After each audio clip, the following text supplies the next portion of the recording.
Welcome dear students. আজকে আমি আলোচনা করব ক্লাস 11 কেমিস্ট্রি থেকে 3 নম্বর যে চ্যাপ্টারটা আছে classification of elements and periodicity in properties থেকে কিছু এমসিকিউস। চলো দেখে নেওয়া যাক। প্রথম যে কোশ্চেনটা বলেছে, the correct sequence of atomic or ionic radii is.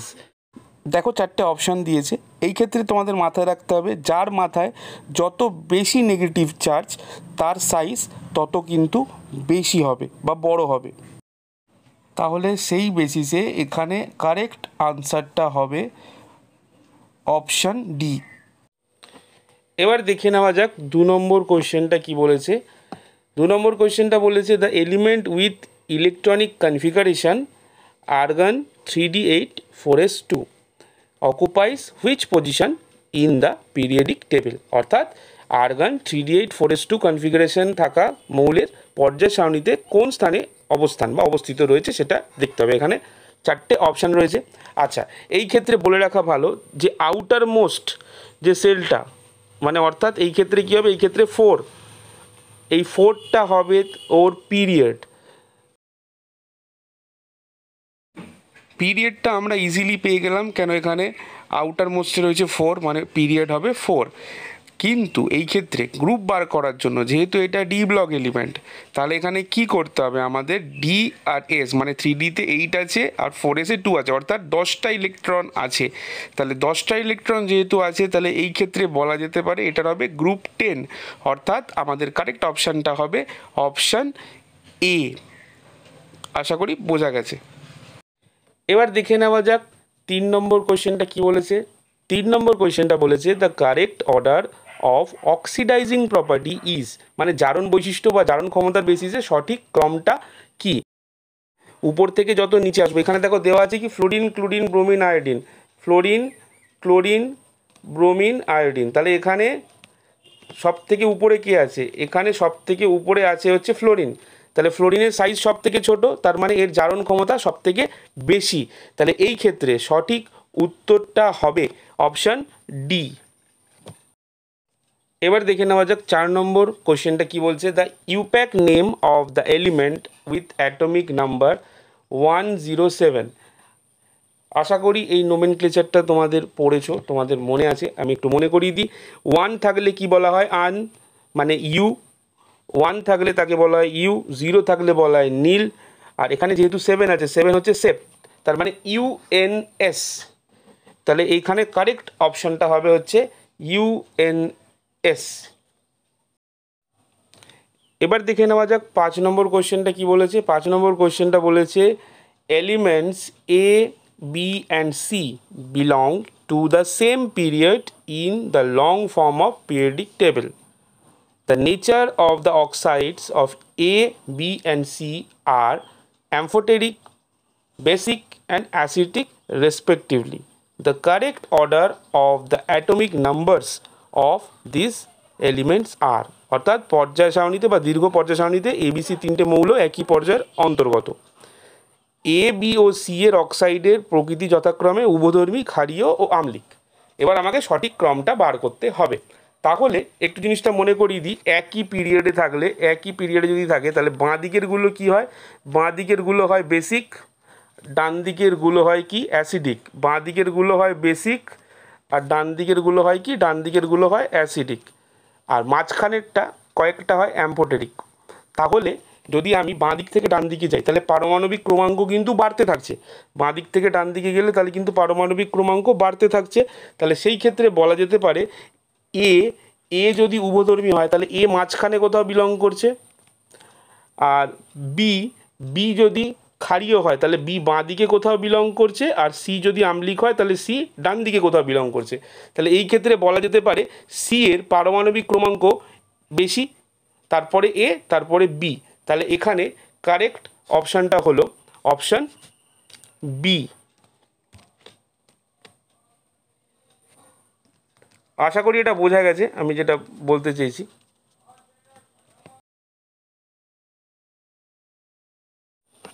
এবার দেখা যাক 6 নম্বর কোশ্চেনটা কী হয়েছে। 6 নম্বরে একটা কলাম ম্যাচিং দিয়েছে, এটা একটু ভালো করে দেখো, দেখলেই বুঝতে পারবে। প্রথমে কি বলেছে, order of electron gain enthalpy. Order of electron gain enthalpy এই ক্ষেত্রে কিন্তু হবে, এই ক্ষেত্রে হবে option C. Order of electron gain enthalpy এই ক্ষেত্রে অপশান হবে C, chlorine, fluorine, bromine, iodine. তারপরে কি বলছে দেখো, order of electronegativity, order of electronegativity হবে কিন্তু এ, তাহলে 1-এর সি, 2-এর A. Order of ionic radii এইটা হবে আয়নিক রেডিয়াই, তাহলে 3-এর ডি, তাহলে 4-এরটা অবভিয়াসলি কী হবে, 4-এরটা হবে বি, তাহলে এখানে হবে option B is the right answer. এখানে তবু একটু বলে রাখি, order of ionic mobility, ionic mobility মানে কি, যার ধরো আয়নের সাইজ সব থেকে ছোট হবে, তাহলে সেই ক্ষেত্রে বড় বড় যে অ্যানায়নগুলো তাকে ঘিরে ধরবে চারদিক থেকে এবং তার চলাফেরা করা মুশকিল হয়ে যাবে, মানে এইভাবে যদি ভাবো, তাহলে সেই ক্ষেত্রে মাথায় রাখতে হবে যার আয়নের সাইজটা বড়, মানে যার ক্যাটায়নের সাইজটা বড়, সেই ক্ষেত্রে তার কিন্তু মোবিলিটি বেশি হবে। যেমন অপশান মানে বিতে যেটা রয়েছে দেখো, আরবি প্লাস, এদের রেসপেক্টে আরবি প্লাসের কিন্তু আয়নের সাইজটা মানে ক্যাটায়নের সাইজটা কিন্তু বড়, rather than K plus, N A plus and L I plus. তাহলে এর যেহেতু সাইজটা বড়, তাহলে এর মধ্যে বা এর চারপাশে অ্যানায়নগুলো ঠিকঠাকভাবে খাপ খাবে না, এবং সেই জন্যই এ মোবিলিটি মানে বেশি ইজিলি মুভ করতে পারবে। এইভাবে যদি জিনিসটা মনে রাখো, তাহলে এই ক্ষেত্রে অর্ডার অফ আয়নিক মোবিলিটি কিন্তু এটা হবে, তাহলে আর রাইট অপশন হবে option B.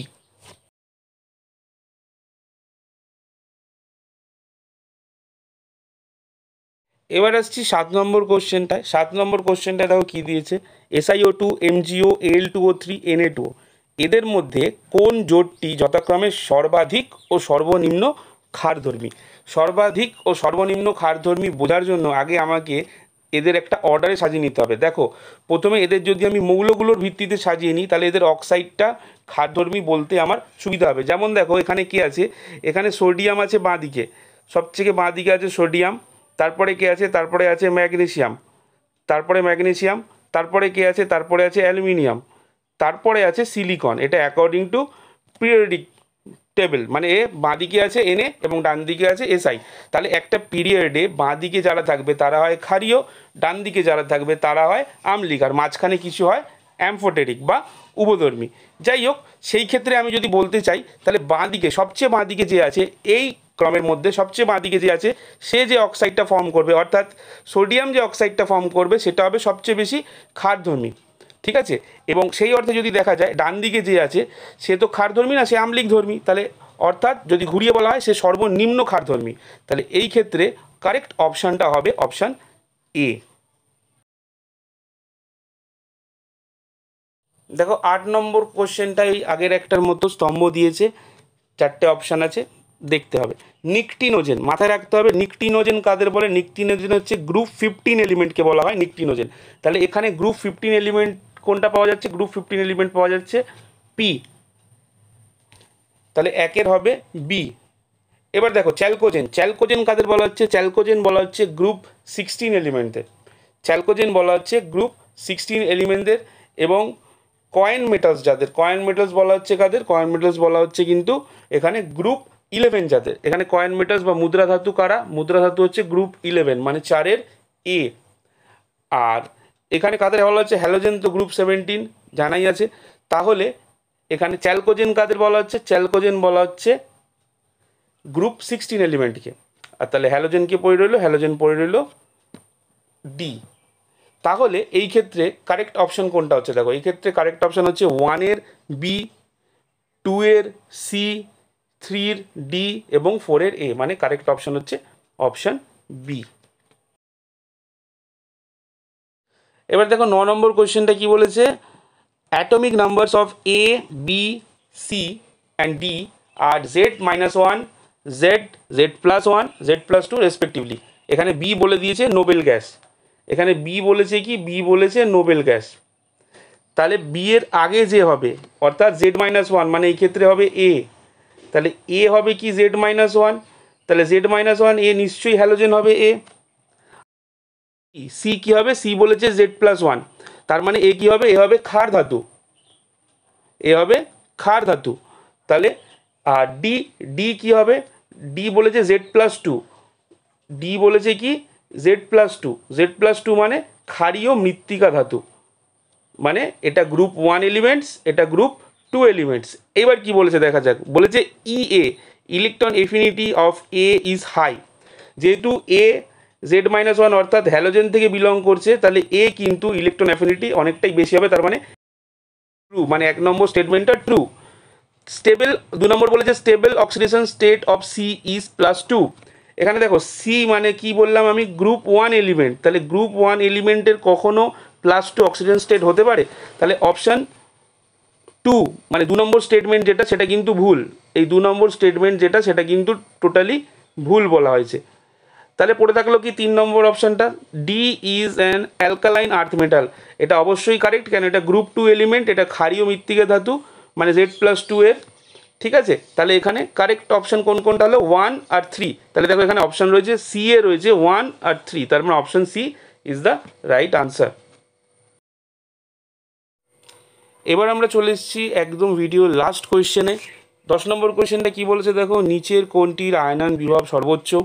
Which of the following has the highest ionisation potential?